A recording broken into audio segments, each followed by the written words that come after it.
Hey everybody, welcome back. It's kind of a weird time right now for coincidences in both corporate America and entertainment, where we've seen certain things like Microsoft reorganizing their executive suite, moving people around, to where now we have this woman who used to be the vice president of Xbox, Sarah Bond, who has just been promoted to the president of Xbox. Now, I don't know anything about her past credentials other than she has already worked for Microsoft at certain levels.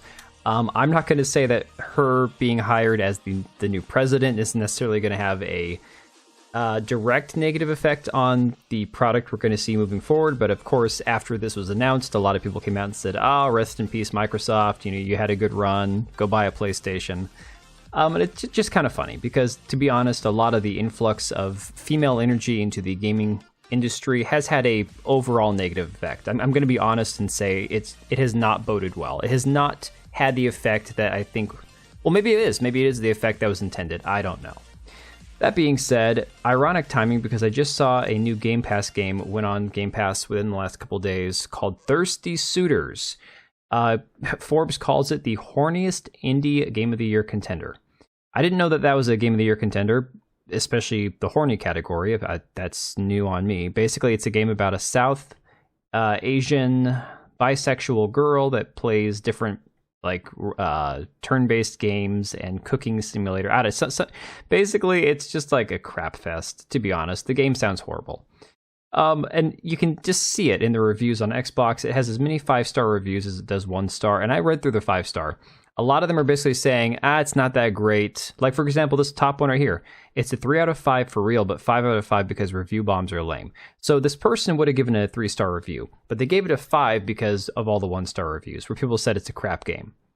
So on Steam, you can see it's sold exactly like probably 100 copies because they have 12 reviews, 12 positive reviews. And to be fair, the only reason there's 12 positive and no negative is because they've sold such a small amount of this game that it's of course geared to a certain audience. So of course the ones who bought it are going to give it a positive review. That makes total sense.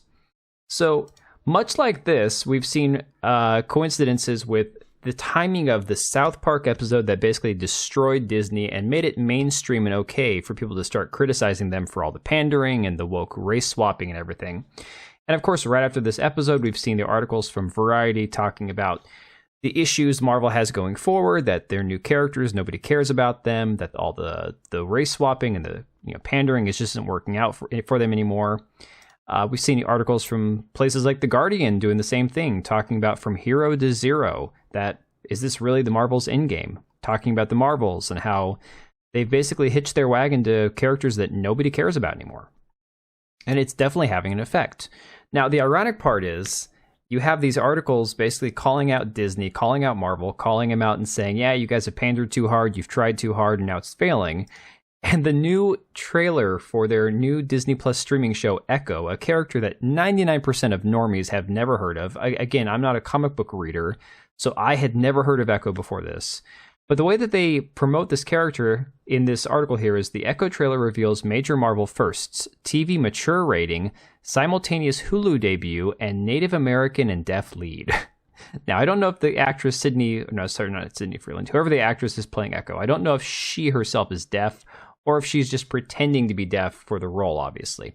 Either way, the character is Native American and deaf. That's how they are advertising this character. Again, it goes back to the meme of Cartman as Kathleen Kennedy, make her gay, make her lame, and make her a woman. It's like, it's unreal. And again, I don't blame Disney for making this decision now. This decision was made years ago when they decided to have this show. It's just coincidental bad timing. That's literally what it boils down to. And again, you go back to the executive producer, Sydney Freeland.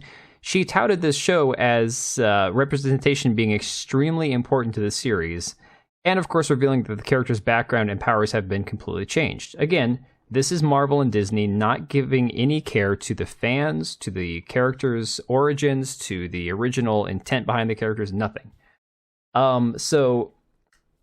Freeland said she and the creative team, including head writer Marion Dare, have reimagined the character's indigeneity, making her a member of the Choctaw tribe from Oklahoma.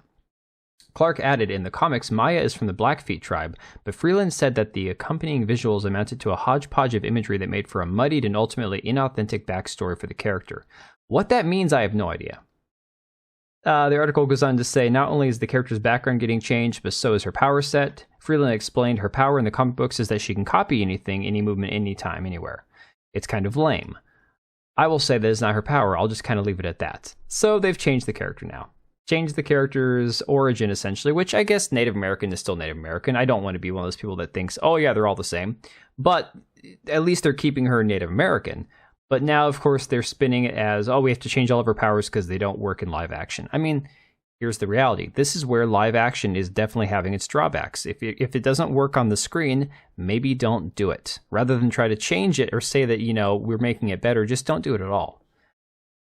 So, yeah, we've seen this, and now a new thing that I saw right before filming this video from the Direct says Marvel Studios has announced that Marvel Spotlight, a banner for certain upcoming projects that are more grounded, character-driven stories and which put less focus on larger MCU continuity.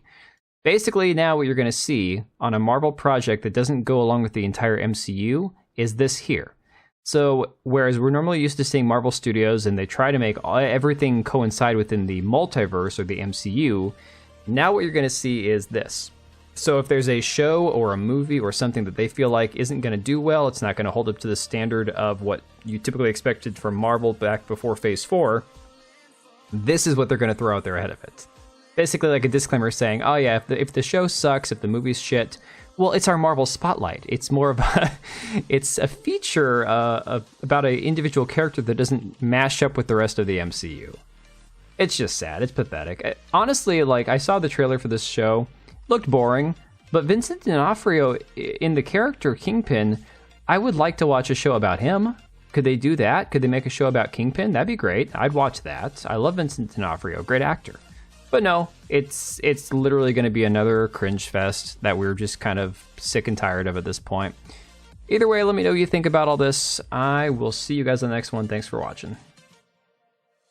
And if you made it this far, thank you for watching the video. We do have 2 channels, one for daily uploads, the other one for more of my live streams and hot takes.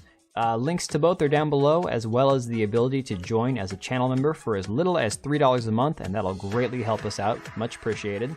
We also have links to our Etsy accounts down below, as well as our website.